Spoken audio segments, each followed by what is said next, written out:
For the past year now, indeed it's been an entire year that we've been journeying through this pandemic. We have had to face many ethical issues that we have not had to deal with for many, many years, such as the relationship between church and government when a disease and virus is rampant with different restrictions and closures of churches that we hadn't seen for over 100 years.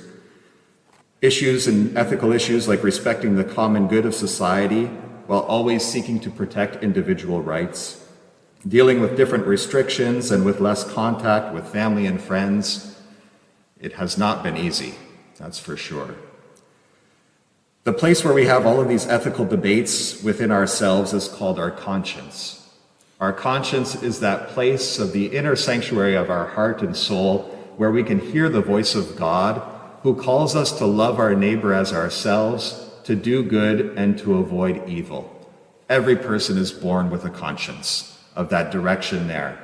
But like any muscle in our body, it needs to be informed and developed properly by the light of the gospel and the message of Jesus and of our faith and church, to be guided in always choosing right decisions and good decisions to be made for the good of others, for the love of God, ourselves, and people around us.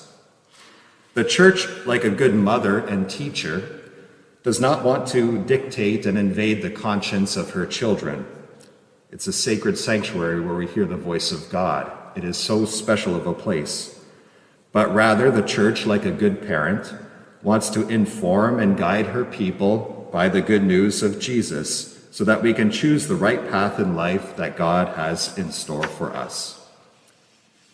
One of the more recent ethical issues of the past year has to do now with the development and availability of a vaccine to help combat the spread of the coronavirus COVID-19, something we've been long awaiting for, and good news indeed. Now, the church never makes direct statements about the effectiveness of any particular vaccine. That's the responsibility of medical professionals, pharmaceutical agencies, and other researchers to make those decisions. We're not experts in that domain or realm at all. Nor does the church command or demand all the people to receive vaccines. It's not part of the 10 Commandments or anything like that, because it needs to be done voluntarily, without coercion and a choice in every person's conscience. However, the church is always concerned with the duty to protect everybody's health, individual and for the common good and the health of others, especially the health of the weakest, the poor, and the most vulnerable. That's where we come into play. The church is also concerned regarding any ethical implications of how a vaccine is produced, manufactured, and tested, which brings us to our present issue at hand and situation. So for the purpose of being very clear from the outset, it is morally acceptable and ethically okay for Catholics to receive any of the 4 major vaccines for the coronavirus currently being offered: the Pfizer, Moderna, Johnson & Johnson, and AstraZeneca. So we are completely okay, ethically, morally acceptable to receive these vaccines, even though there's a lot of debate right now that you may be hearing about in different news circles. The tension for people of goodwill lies in the fact that all 4 of these companies have used, either in their research or testing or production, immortalized human cell lines from an aborted baby that was aborted voluntarily in the Netherlands in the early 1970s. This is where all the debate's swirling and people are having struggles in their conscience about what to do. You have probably read or heard the vaccines being referred to as HEK 293, that number and letter combination. It stands for, the HEK stands for human embryonic kidney, and 293 refers to the 293rd experiment conducted by the scientist who produced the cell line. All of the HEK cell line was from the human remains of that aborted baby. It is important to note, however, so this is very important here, that the scientists producing this cell line were not directly involved in the abortion. And the abortion did not take place in order to provide us with biological material for researchers to produce cures or vaccines. It is also important to note that this HEK293 cell line has been modified and changed so many times that there is no longer any trace of human tissue or fetal tissue present in those cell lines. So just a few days ago, EWTN, through their website, the Catholic News Agency, so we all know EWTN from our channels, right? And this is not a group way out in left field here or anything. This is very much part of the church. Had an article published from a group of leading Catholic bioethicists and theologians from the United States, just to clarify these things for Catholics in making these decisions about the vaccine. So they were all asked, do any of the vaccines make more use than others of the mortal remains of unborn children from whom the cell lines were derived? The answer is no.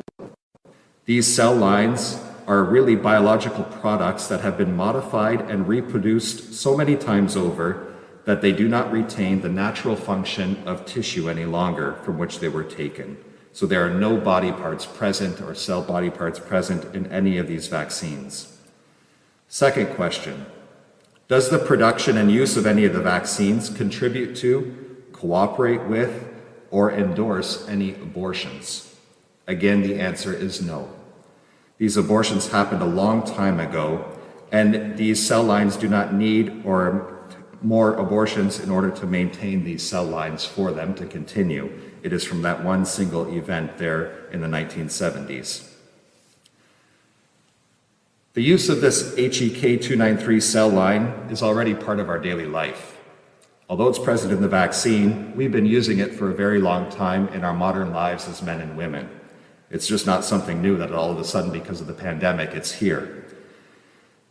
The great majority of processed or packaged food that we use and consume contains ingredients produced or tested in the HEK293 cell lines.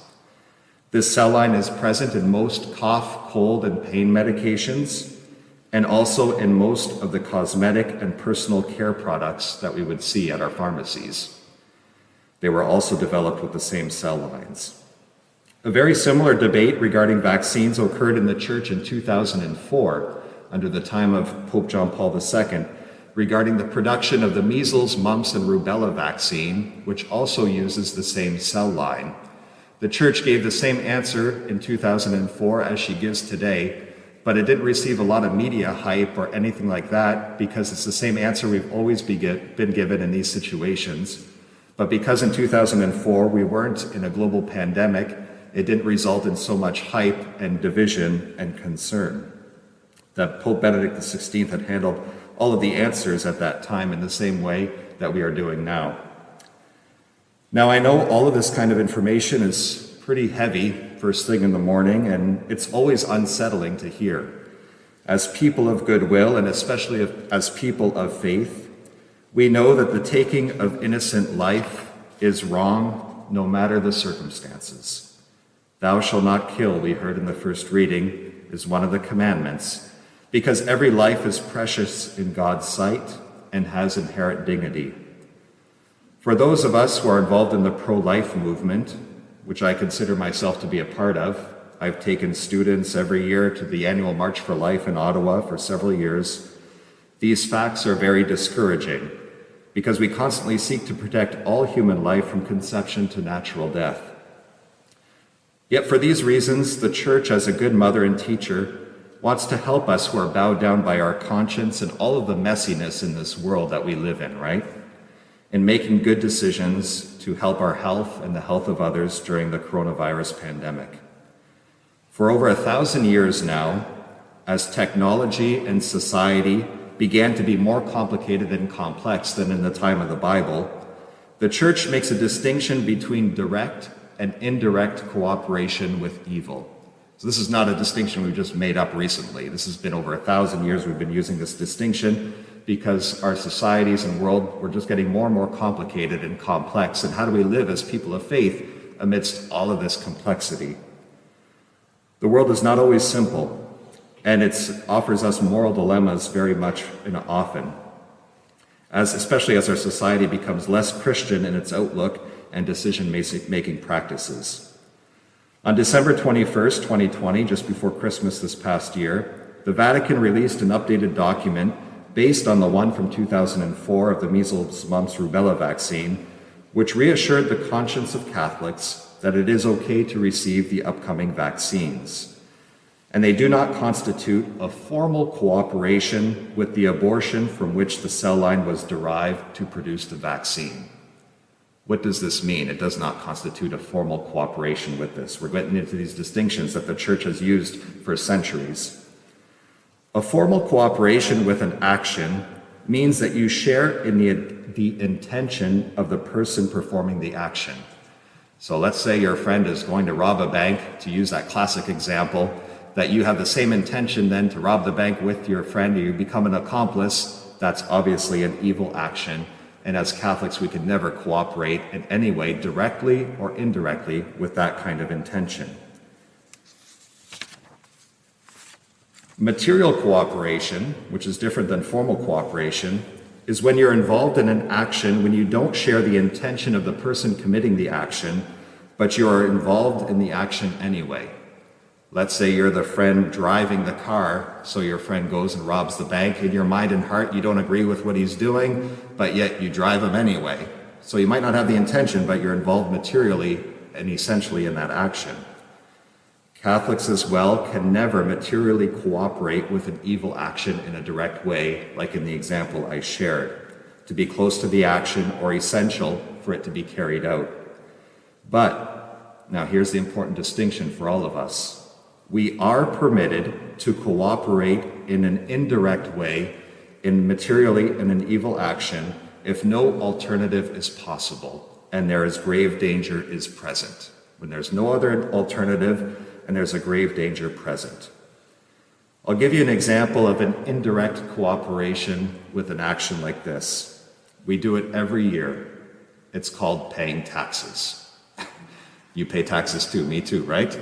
Every year we indirectly material cooperate with evil actions because a lot of our tax-paying money goes to things that we don't believe in, that aren't good. Our tax money, unfortunately, goes to promote euthanasia and the death of our elderly, abortion, other unjust practices that we don't agree with. And yet we don't have a choice in the matter because our tax money also goes to do a lot of good. Our healthcare system, reaching out to those in need for a just wage, the list goes on.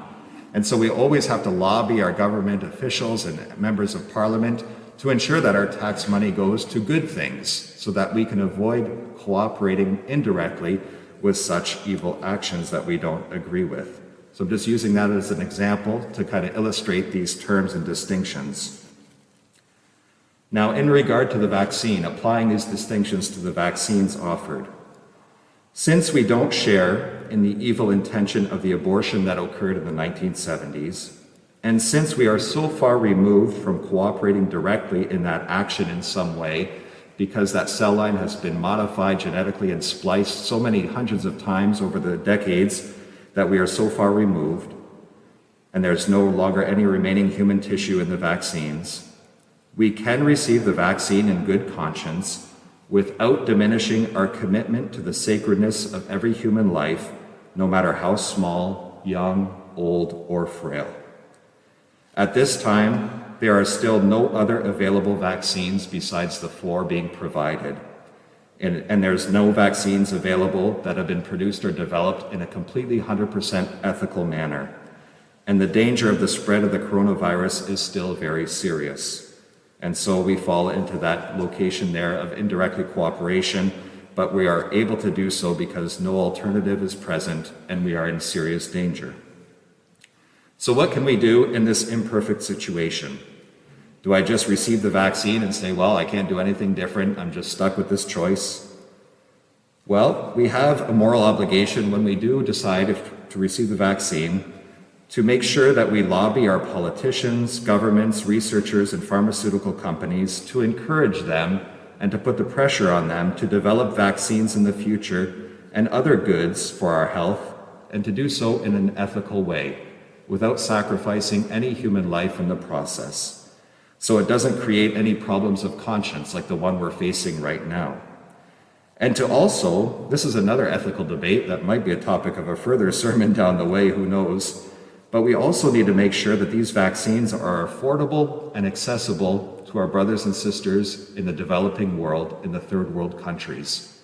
The recent reports tell us that the third world people, the poor in our world, won't receive a vaccine until 2025. Could you imagine waiting another 4 years?